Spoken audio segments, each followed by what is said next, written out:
Hello everyone and welcome back to this Python tutorial series. तो इस tutorial में हम बात करने वाले हैं पाइथन लूप्स के बारे में और इसमें हम देखेंगे फॉर लूप के बारे में। तो पाइथन में फॉर लूप के अलावा व्हाइल लूप भी होता है। तो अभी हम इस ट्यूटोरियल में फॉर लूप को देखने जा रहे हैं। तो ये आपकी प्रेफरेंस पे डिपेंड करता है कि आप फॉर लूप यूज करना चाहते हैं या व्हाइल लूप यूज करना चाहते हैं। व्हाइल लूप को हम आगे के ट्यूटोरियल में देखेंगे। चलिए, तो सबसे पहले मैं आपको एक एग्जाम्पल के तौर पे समझाता हूँ कि ये लूपिंग आखिर क्या होती है। ठीक है, तो यहाँ पे मैंने बुक्स का एग्जाम्पल लिया है। तो मान लिया आपके घर में कोई शेल्फ है और वहां पे काफी सारी बुक्स रखी हुई हैं। ठीक है, तो अगर आपसे कोई बोलता है कि इन बुक्स को उठा के ले आओ, तो आप क्या करोगे? सबसे पहले ये वाली बुक उठाओगे, फिर ये वाली बुक उठाओगे, फिर दूसरी बुक उठाओगे। ठीक है, तो ऐसे करते करते आप इन सारी बुक्स को उठा लोगे। फिर अगर आपसे बोला जाता है कि चलो बुक्स को आप पढ़ के दिखाओ और पूरी फिनिश करके दिखाओ, तो आप क्या करोगे? इन बुक्स का एक एक पेज आप पलटोगे और एक एक करके जब आप एंड तक पहुंच जाओगे तो आप पूरी बुक को फिनिश कर दोगे। तो यहाँ पे देखिए बेसिकली आप कर क्या रहे हैं। जब आप बुक्स को उठाने जाते हैं और एक एक बुक को उठाते हैं, उसको हम बोलते हैं कि आप आइट्रेशन कर रहे हैं। तो आपने सबसे पहले ये बुक उठाई तो सबसे पहले इसको प्रोसेस किया, फिर आपने ये बुक उठाई तो फिर आपने इसको प्रोसेस किया। उसके बाद आप एक एक करके जब आप बुक उठाते जाते हैं, इसका मतलब है आप उस बुक को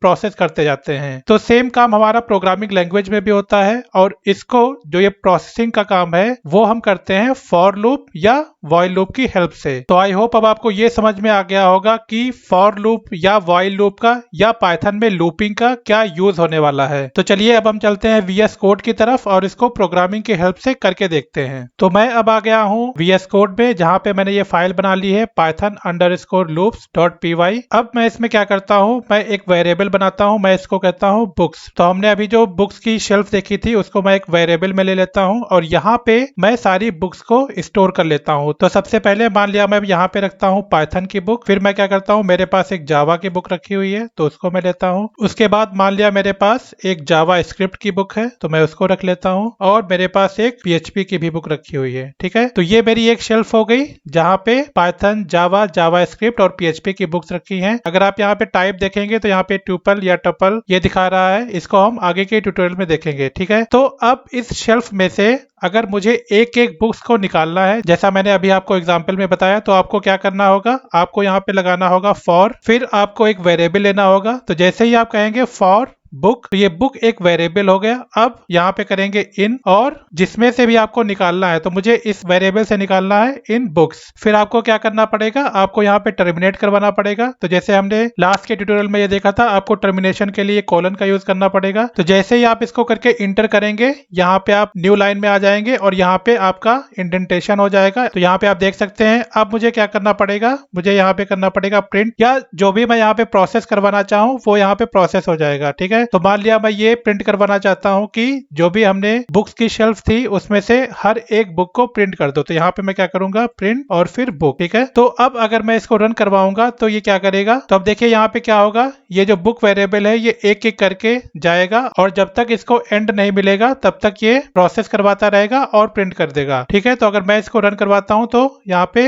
ये देखिए पाइथन, जावा, जावा स्क्रिप्ट और PHP ये सारे न्यू लाइन में प्रिंट हो गए। मान लिया कि आपको चाहिए कि ये सारे जो नेम है वो अपर में आ जाए, तो आप अपर फंक्शन का यूज कर सकते हैं। और अगर अब आप इसको प्रिंट करवाएंगे तो ये सारे कैपिटल लेटर में आ जाएंगे। तो चलिए अब मैं इसको फिर से ऐसा कर देता हूँ। आई होप अब आपको समझ में आ गया होगा। चलिए अब थोड़ा आगे बढ़ते हैं। मान लिया आपको एक बुक में सारे पेज नंबर देखना है, पेजेस को प्रोसेस करवाना है। पेज अगर प्रोसेस हो जाता है उसको आपको मान लिया प्रिंट करवाना है, तो आपको क्या करना पड़ेगा, देखिए यहाँ पे करिए फॉर वेरिएबल पेज नंबर। ठीक है, तो जैसे मैं यहाँ पे ये करूंगा तो ये हमारा एक वेरिएबल क्रिएट हो जाएगा। उसके बाद इन, और अब देखिए पाइथन में एक बिल्ट इन फंक्शन होता है जिसको हम बोलते हैं रेंज। तो आप रेंज का यूज कर लीजिए। जितने भी पेज मुझे प्रोसेस करवाना है वो मैं दे देता हूँ। मान लिया मुझे 10 पेज को प्रोसेस करवाना है। अब यहाँ पे मैं टर्मिनेट करवाऊंगा और यहाँ पे प्रिंट करवा दूंगा प्रिंट पेज प्रोसेस्ड और यहाँ पे मैं दे देता हूँ पेज नंबर। तो अब अगर मैं इसको रन करूंगा तो देखिए ये क्या प्रिंट होगा। इसको मैं थोड़ा ऊपर कर लेता हूँ। ये देखिए यहाँ पे आ गया पेज प्रोसेस 0 1 2 3 4 5 6 7 8 9। अब देखिए रेंज में अगर आप ऐसे देते हैं तो ये 0 से स्टार्ट होता है। अगर आपको ये सही नहीं लगता है तो आप यहाँ पे क्या कर सकते हैं, यहाँ पे कर सकते हैं +1। पेज नंबर हमारा इंटीजर टाइप का ही है। तो अब अगर मैं इसको प्रोसेस करूंगा तो यहाँ पे आ जाएगा पेज प्रोसेस्ड 1 2 3 4 अप टू 10 आ जाएगा। तो अगर देखिए मैं फिर से इसको रन करवाता हूँ, ये देखिए 1 2 2 3 4 5 6 7 8 9 10। तो आप इस टाइप से पेज प्रोसेसिंग भी करवा सकते हैं। देखिए अब आपकी मान लिया रिक्वायरमेंट कुछ ऐसी है कि आपको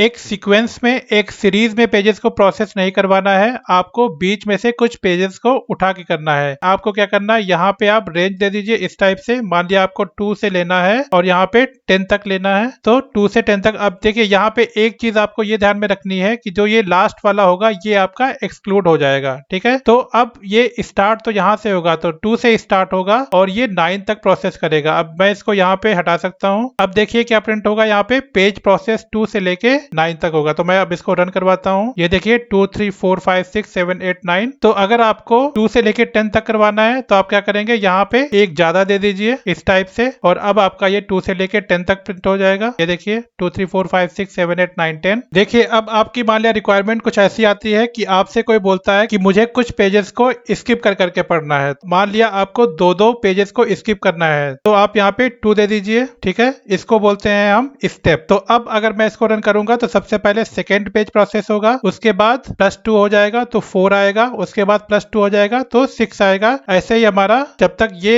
यहाँ तक पहुंचेगा तब तक ये लूप चलेगा। तो मैं इसको आपको रन करके दिखाता हूँ। ये देखिए सबसे पहले 2, फिर 4, फिर 6, फिर 8, फिर 10। अगर आपसे कोई बोलता है कि 3 कर दो तो यहाँ पे आप 3 कर दीजिए। तो अगर मैं यहाँ पे 3 करूंगा तो क्या आएगा, सबसे पहले 2 आएगा, फिर 2 + 3 5 आ जाएगा, और उसके बाद हमारा 8 आ जाएगा। तो ये हमारा देखिए 2 5 8 ये हमारा प्रिंट हो गया। जो पहला आप देते हैं इसको बोलते हैं स्टार्ट, जो ये बीच में होता है इसको बोलते हैं हम स्टॉप, और जो सबसे लास्ट में होता है इसको हम बोलते हैं स्टेप, ठीक है। तो आपको कितना इंक्रीमेंट करना है वो आप यहाँ पे दे सकते हैं। ये पहला और लास्ट वाला ये आपके ऑप्शनल होते हैं, मतलब आप इनको दें चाहे ना दें, जो कि हमने अभी देखा। और ये जो बीच वाला है ये आपको देना ही पड़ता है, तो ये मैंडेटरी होता है। तो आई होप आपको इस बुक के एग्जाम्पल से ये समझ में आ गया होगा कि आपको फॉर लूप को कैसे यूज करना है। ऐसे आप किसी और रियल वर्ल्ड के एग्जाम्पल में इसको यूज कर सकते हैं। आपको रेंज फंक्शन के बारे में समझ में आ गया होगा कि रेंज फंक्शन कैसे लगाते हैं और कैसे आप इसको आइटरेट करते हैं। तो अगर आपने मेरे चैनल को अभी तक सब्सक्राइब नहीं किया है तो सब्सक्राइब कर लीजिए और बेल आइकन को जरूर प्रेस करें। इस ट्यूटोरियल के लिए अभी इतना ही, और मैं मिलता हूँ आपको अपने अगले ट्यूटोरियल में। तो thanks for watching, bye and take care.